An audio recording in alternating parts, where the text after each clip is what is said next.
Second world war 1939 September 1 నుండి 1945 September 2 వరకు కొనసాగింది. 6 సంవత్సరాల పాటు సెకండ్ వరల్డ్ వార్ కొనసాగింది. 1936లో కమ్యూనిజానికి వ్యతిరేకంగా కమ్యూనిజాన్ని ప్రపంచం నుండి వెలివేయాలని జర్మనీ అండ్ జపాన్ కలిసి యాంటీ కమింగ్టన్ ప్యాక్ట్ని చేసుకుంటాయి. 1937లో ఇటలీ కూడా ఇందులో జాయిన్ అవుతుంది. జర్మనీ, జపాన్, ఇటలీ కలిసి ఈ విధంగా ఒక గ్రూప్గా ఏర్పడతాయి. ఈ గ్రూప్నే యాక్సిస్ పవర్స్ అని అంటాము. అయితే ఫస్ట్ వరల్డ్ వార్ టైంలో సెంట్రల్ పవర్స్గా ఉన్న దేశాలనే సెకండ్ వరల్డ్ వార్ టైంలో యాక్సిస్ పవర్స్ అని అంటాము. అయితే ఫస్ట్ వరల్డ్ వార్ టైంలో సెంట్రల్ పవర్స్లో ఆస్ట్రియా అనే దేశం ఉంటుంది. కానీ సెకండ్ వరల్డ్ వార్ టైంలో మనకు ఆస్ట్రియా అనే దేశం ఎక్కడ కనపడదు. ఎందుకంటే 1938లో హిట్లర్ రాజ్యాకాంక్షతో ఆస్ట్రియాపై దండెత్తి దాన్ని ఆక్యుపై చేసుకొని జర్మనీలో కలిపేస్తాడు. అందుకే సెకండ్ వరల్డ్ వార్ పీరియడ్లో ఆస్ట్రియా అనే దేశం కనపడదు. ఇక సెకండ్ వరల్డ్ వార్ ఎందుకు జరిగిందో తెలుసుకుందాం. 1939 సెప్టెంబర్ 1న జర్మనీ పోలాండ్ని అటాక్ చేయడంతో సెకండ్ వరల్డ్ వార్ స్టార్ట్ అవుతుంది. అసలు జర్మనీ పోలాండ్ని ఎందుకు అటాక్ చేయవలసి వస్తుంది?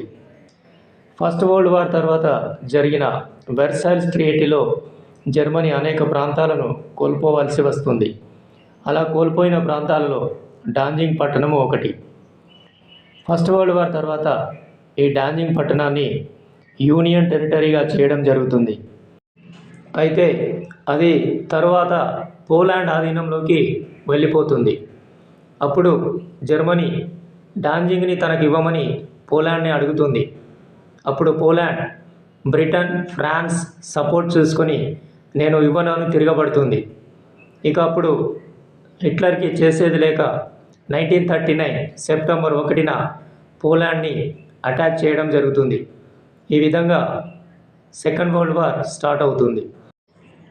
అంతేకాకుండా యూరోప్లోని ఏదైనా ఒక చిన్న దేశంపై అటాక్ చేసి తన దండయాత్రను మొదలుపెట్టాలనే ఇంటెన్షన్ కూడా జర్మనీకి ఉంటుంది.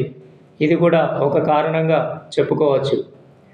తర్వాత సెప్టెంబర్ 3న బ్రిటన్ అండ్ ఫ్రాన్స్ కలిసి జర్మనీని అటాక్ చేస్తాయి. కానీ రష్యా మాత్రం జర్మనీని అటాక్ చేయవు. ఎందుకంటే హిట్లర్ ముందుగానే ఊహిస్తాడు. ఏమనంటే తను ఒకవేళ పోలాండ్ అటాక్ చేస్తే రష్యా నుండి తనకు థ్రెట్ ఉంటుందని భావించి అందుకని 1939 ఆగస్టు 23వ తారీఖు నాడు రష్యాతో నాన్ అగ్రెషన్ ప్యాక్ట్ చేసుకుంటాడు. ఈ ప్యాక్ట్ ముఖ్య ఉద్దేశం ఏంటంటే రష్యా జర్మనీని అటాక్ చేయొద్దు, జర్మనీ రష్యాని అటాక్ చేయొద్దు. అందుకే రష్యా జర్మనీని అటాక్ చేయదు. తర్వాత 1939 సెప్టెంబర్ 17న రష్యా పోలాండ్ని అటాక్ చేస్తుంది. ఒకవైపు నుండి జర్మనీ, మరోవైపు నుండి రష్యా కలిసి పోలాండ్ని అటాక్ చేస్తాయి. తర్వాత అక్టోబర్ 6 నాటికి పోలాండ్ ఓడిపోతుంది. ఈస్ట్ పోలాండ్ని జర్మనీ, వెస్ట్ పోలాండ్ని రష్యా ఆక్యుపై చేసుకుంటాయి.